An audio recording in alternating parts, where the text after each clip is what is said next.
Struggling to sound like a native English speaker? Discover the one surprising secret that changed everything for me, and it might just transform your journey too. Welcome to my story. I'm Leonardo, a passionate adventurer from Spain who decided to pursue his dream of working in London.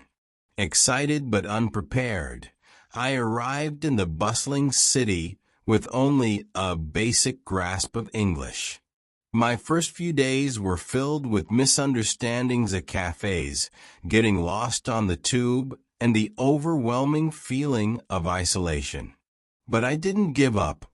Instead, I made a pact with myself to master English speaking, no matter how hard it would be.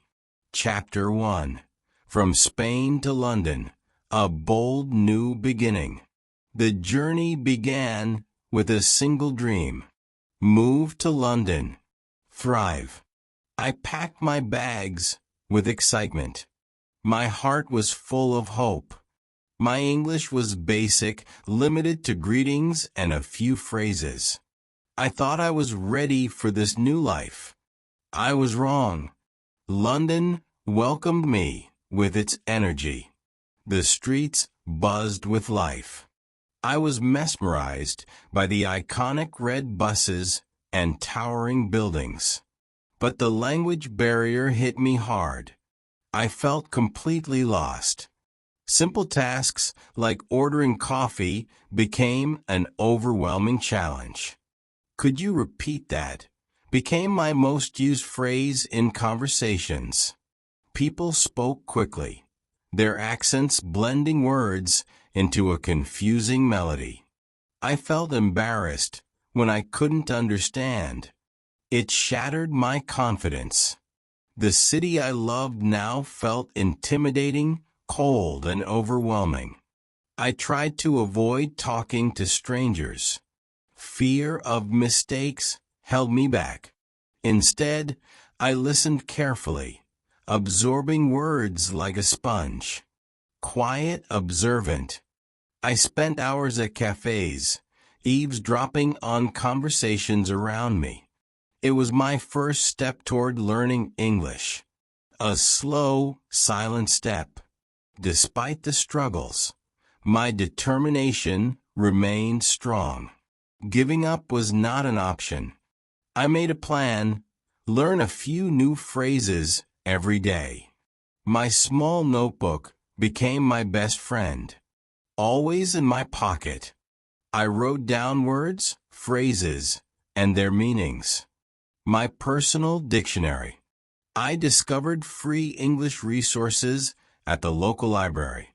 They saved me. Books for beginners, audio CDs, and newspapers became my daily companions. I read headlines aloud, even if I didn't understand the full meaning. Every new word was a tiny victory. Every sentence a milestone. Work was another challenge. My colleagues spoke quickly with lots of slang. I often smiled and nodded, pretending to understand. It felt exhausting, but I knew I had to face this challenge head-on. No excuses. I started asking questions, even when I felt shy. Curiosity over fear. One day, I decided to take a big step. Join a club. A local language exchange group welcomed me with kindness and patience.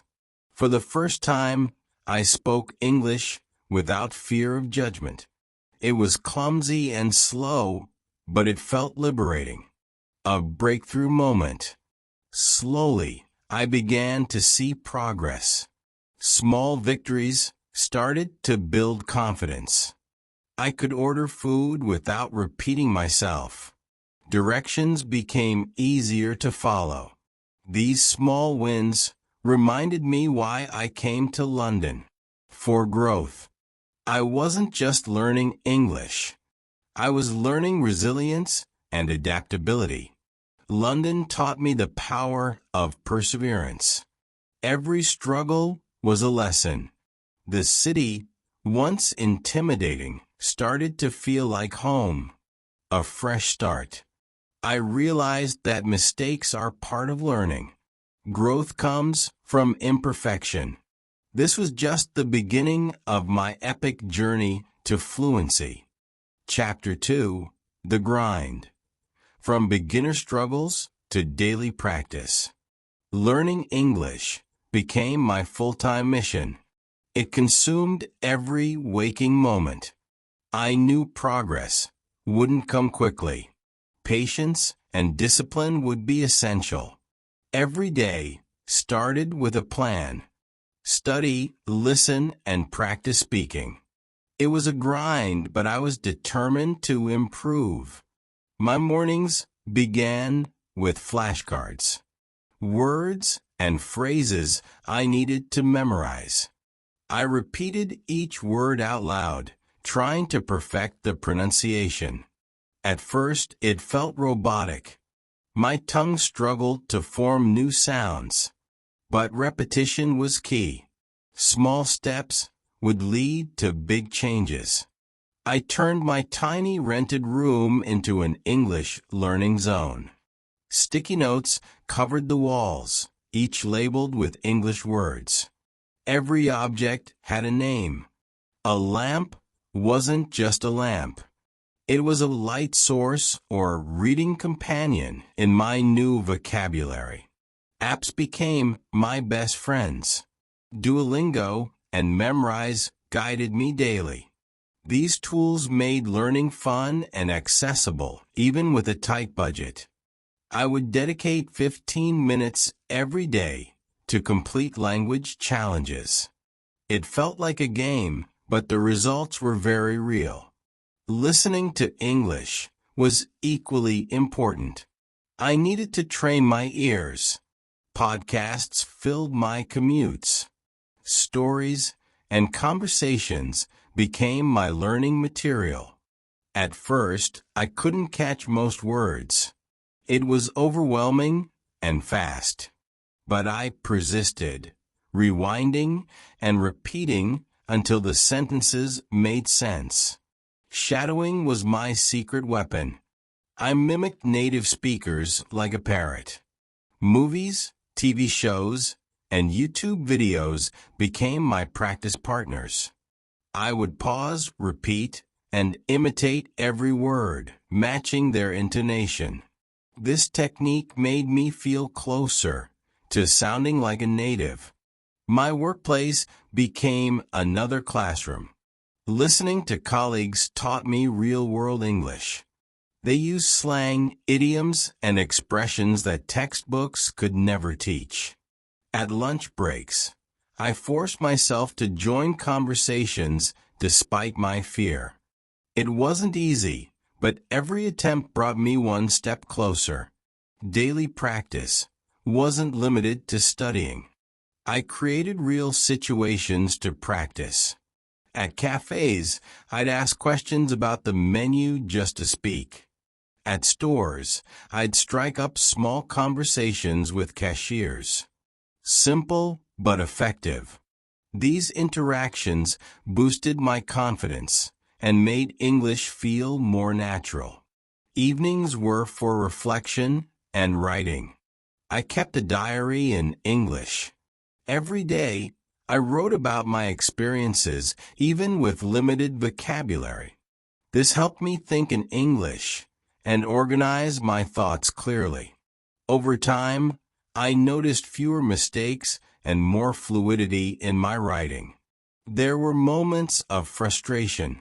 Some days felt like progress was non-existent. I'd mispronounce words or freeze in conversations, feeling like a failure. But I reminded myself that growth isn't linear. Persistence would pay off. I celebrated small wins, like pronouncing comfortable correctly after weeks of practice. One of my biggest breakthroughs came at a local language meetup. Speaking with strangers terrified me, but it was the perfect challenge.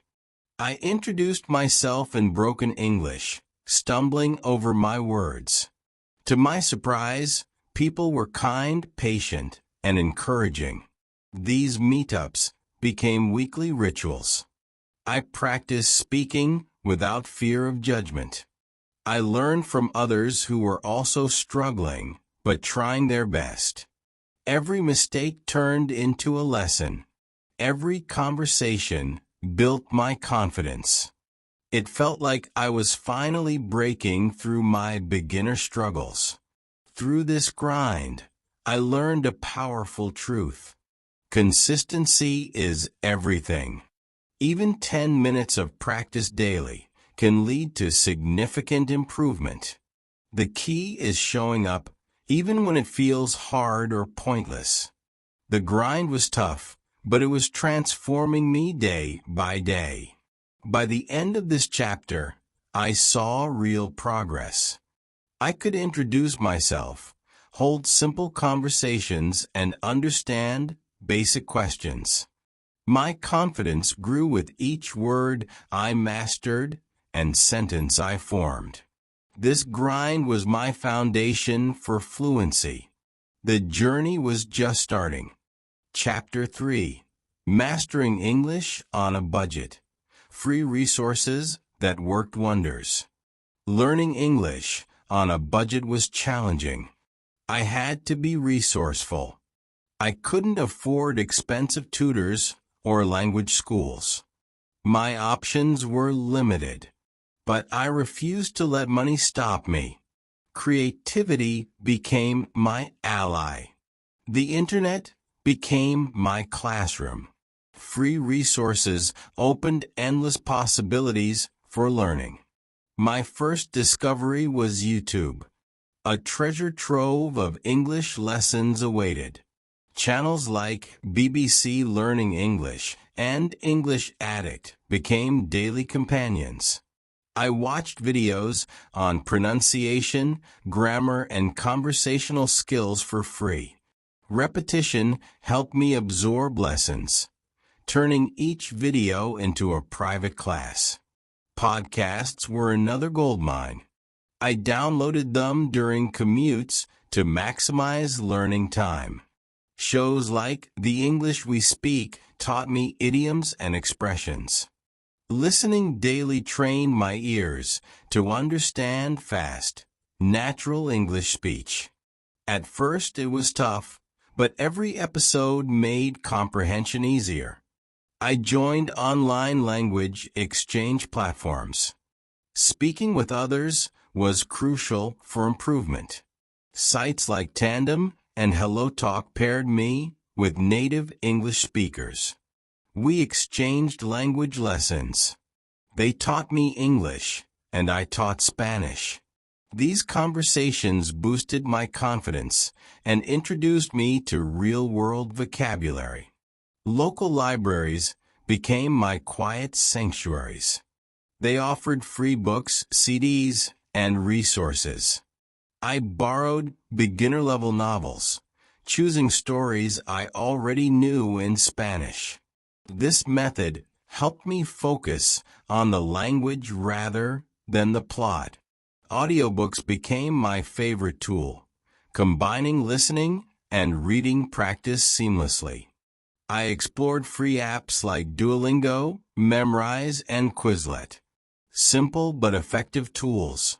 They gamified language learning, turning boring drills into fun, interactive sessions. Every day, I completed short lessons, learning vocabulary and phrases gradually. These apps kept me motivated with achievements and progress tracking. Public spaces also became my classrooms. Parks, cafes, and markets offered opportunities. I practiced reading signs, menus, and advertisements while exploring the city. I engaged in small talk with vendors, asking about prices or recommendations. Every interaction was a step toward fluency and natural communication. Another breakthrough came from watching movies with subtitles. Entertainment turned educational. First, I watched English movies with Spanish subtitles to follow the story. Then, I switched to English subtitles, matching words with their pronunciation. Finally, I watched without subtitles, relying solely on listening comprehension. I discovered the power of shadowing techniques. I copied native speakers' speech, repeating dialogues from movies, TV shows, and interviews became a daily habit. This improved my pronunciation, intonation, and rhythm, making me sound more natural. It felt like imitating a melody until I could sing it fluently. Online forums and social media groups were unexpected but valuable resources. I joined Facebook groups for English learners, where people shared tips. Reddit's language learning communities provided encouragement and free downloadable materials. These spaces created a supportive environment where mistakes were part of growth. Writing practice also became an important part of my routine. It was free. I started journaling in English, documenting my daily experiences and thoughts. Writing improved my grammar, sentence structure, and ability to express ideas clearly. Each entry built my confidence and pushed me closer to fluency. One day, I stumbled upon free virtual events for English learners. Webinars and live Q&A sessions connected me with language coaches online. I learned how to improve pronunciation and speak confidently without expensive lessons. These events showed me that knowledge can be accessible to everyone. Despite the abundance of resources, discipline was key. I stayed consistent daily. Even with free tools, progress depended on effort and commitment. No shortcuts. I set clear goals, like mastering 10 new words or phrases weekly. Tracking achievements kept me motivated and focused on my learning journey. By the end of this chapter, I saw remarkable changes. Fluency improved. I could hold basic conversations, follow English shows, and write coherently. Mastering English on a budget wasn't easy, but it was rewarding. These free resources turned my limitations into opportunities for growth and learning. Chapter 4. Breaking Through Barriers, Job Interviews and Real-World Challenges. The real test of my English skills came with job interviews. Speaking fluently wasn't enough. I needed confidence to express myself effectively. The thought of interviews terrified me. I worried about misunderstandings and mistakes. But I knew this was the next step toward my dream. Preparing for interviews became my daily focus. I started with common questions. I Googled phrases like, "Tell me about yourself," and practiced my answers. Speaking aloud, I rehearsed every sentence until it felt natural. Recording myself helped identify errors and refine my pronunciation further. Mock interviews were my secret weapon. I practiced with friends and online groups. They played the role of interviewers, testing my vocabulary and confidence. Each mock session revealed weaknesses to improve before the real interview. This preparation gave me a sense of control over the process. Learning industry-specific English was essential. I researched terms related to my field. I practiced phrases like team collaboration and deadline management for my resume. Understanding technical jargon made me feel more prepared and professional in conversations. This effort helped bridge the gap between general English and work language. One of my biggest challenges was handling nerves. Anxiety disrupted my speech. I learned calming techniques like deep breathing before interviews. It worked. I reminded myself that mistakes were okay. It was about communication. This mindset helped me focus on connection rather than perfection. The first real interview was daunting. My heart raced as I entered. The interviewer's questions came quickly, testing my ability to think under pressure. I stumbled over a few words, but kept pushing through the conversation. I smiled, paused when needed, and tried to stay calm throughout. To my surprise, the interviewer complimented my effort to communicate clearly. They appreciated my honesty when I asked for clarifications. It mattered. I realized that showing determination and enthusiasm was just as important. This experience boosted my confidence for future interviews and professional situations. Real-world challenges extended beyond interviews. Workplace communication brought its own difficulties. Colleagues spoke quickly, often using slang and idiomatic expressions unfamiliar to me. I learned to ask questions without fear, turning confusion into learning moments. This openness helped build rapport and improved my understanding of work culture. Email writing became another crucial skill. I needed to sound professional and concise. Templates and online examples guided me in structuring clear, polite messages. Over time, I became comfortable drafting emails without second-guessing every sentence. This made me feel more independent and confident in my workplace communication. Small talk was another unexpected challenge. Socializing with coworkers felt awkward initially. Topics like weather or weekend plans helped me ease into conversations naturally. I learned phrases like "how's it going?" and used them daily. These interactions helped me connect with colleagues and feel part of the team. There were moments of frustration. Misunderstandings still happened, leading to embarrassing situations. One time I mixed up "bear with me" and "bear with me."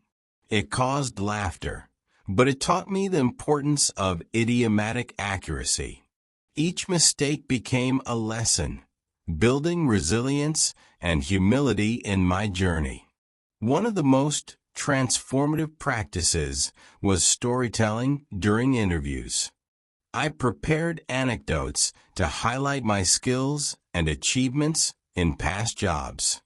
Storytelling made my responses engaging, showing personality and confidence to interviewers.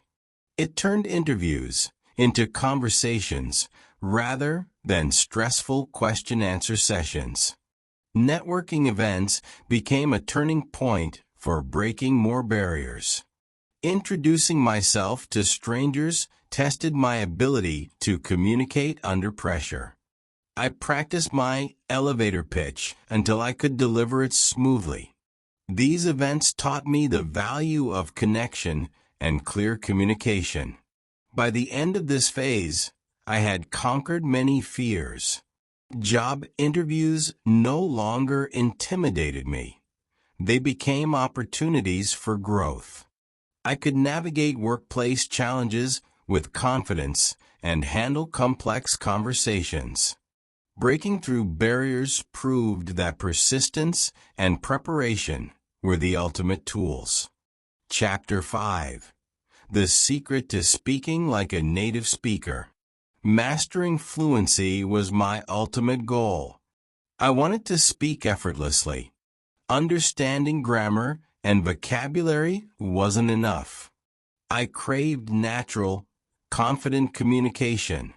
Native speakers had a rhythm I admired. Their speech felt smooth and alive.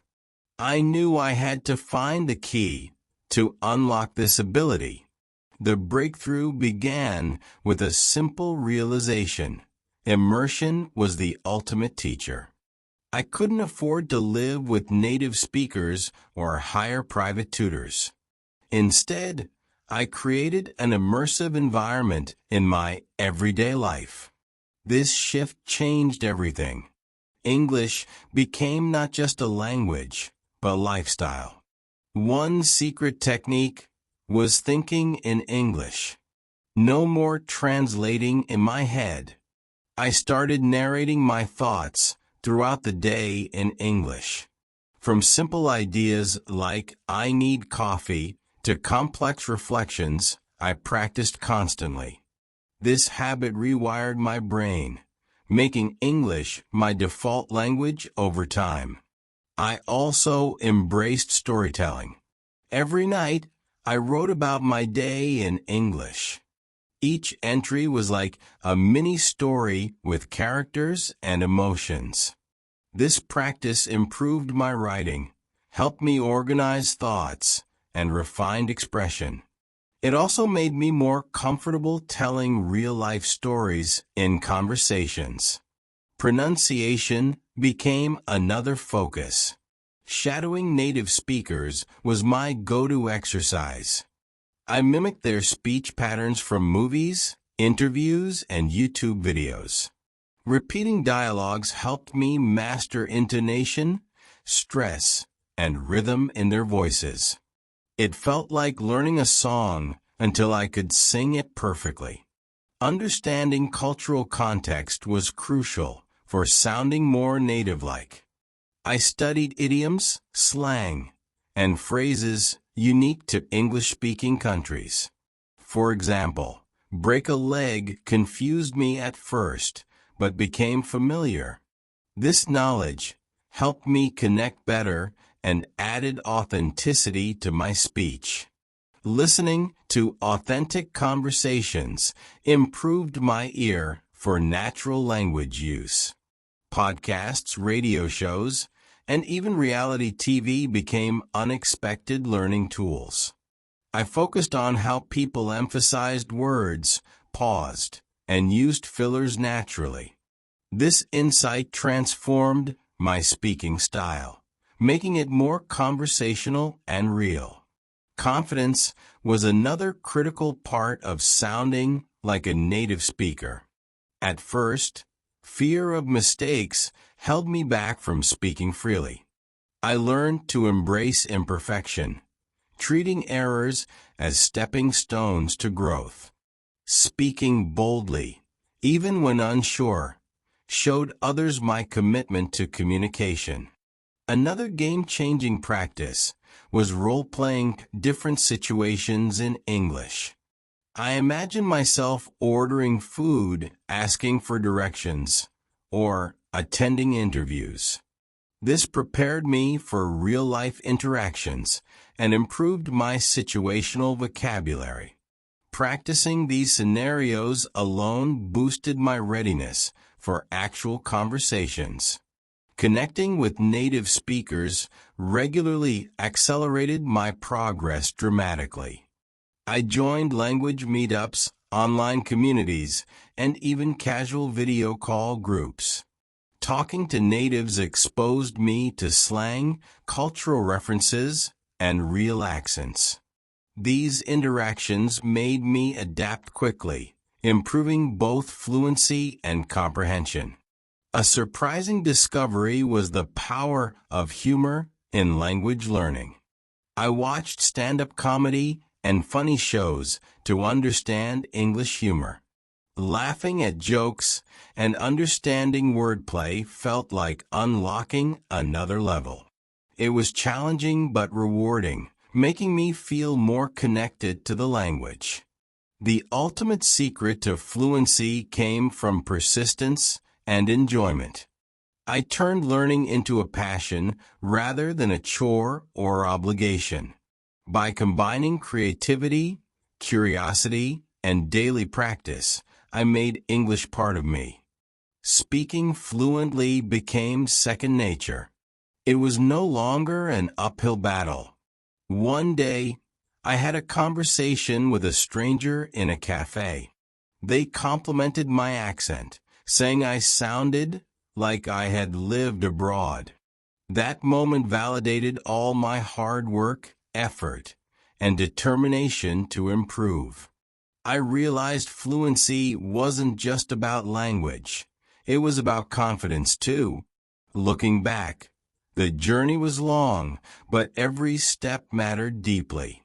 Thinking in English, storytelling, shadowing, and cultural immersion were key practices. Breaking through fears and embracing mistakes were just as important as techniques. Fluency wasn't a destination.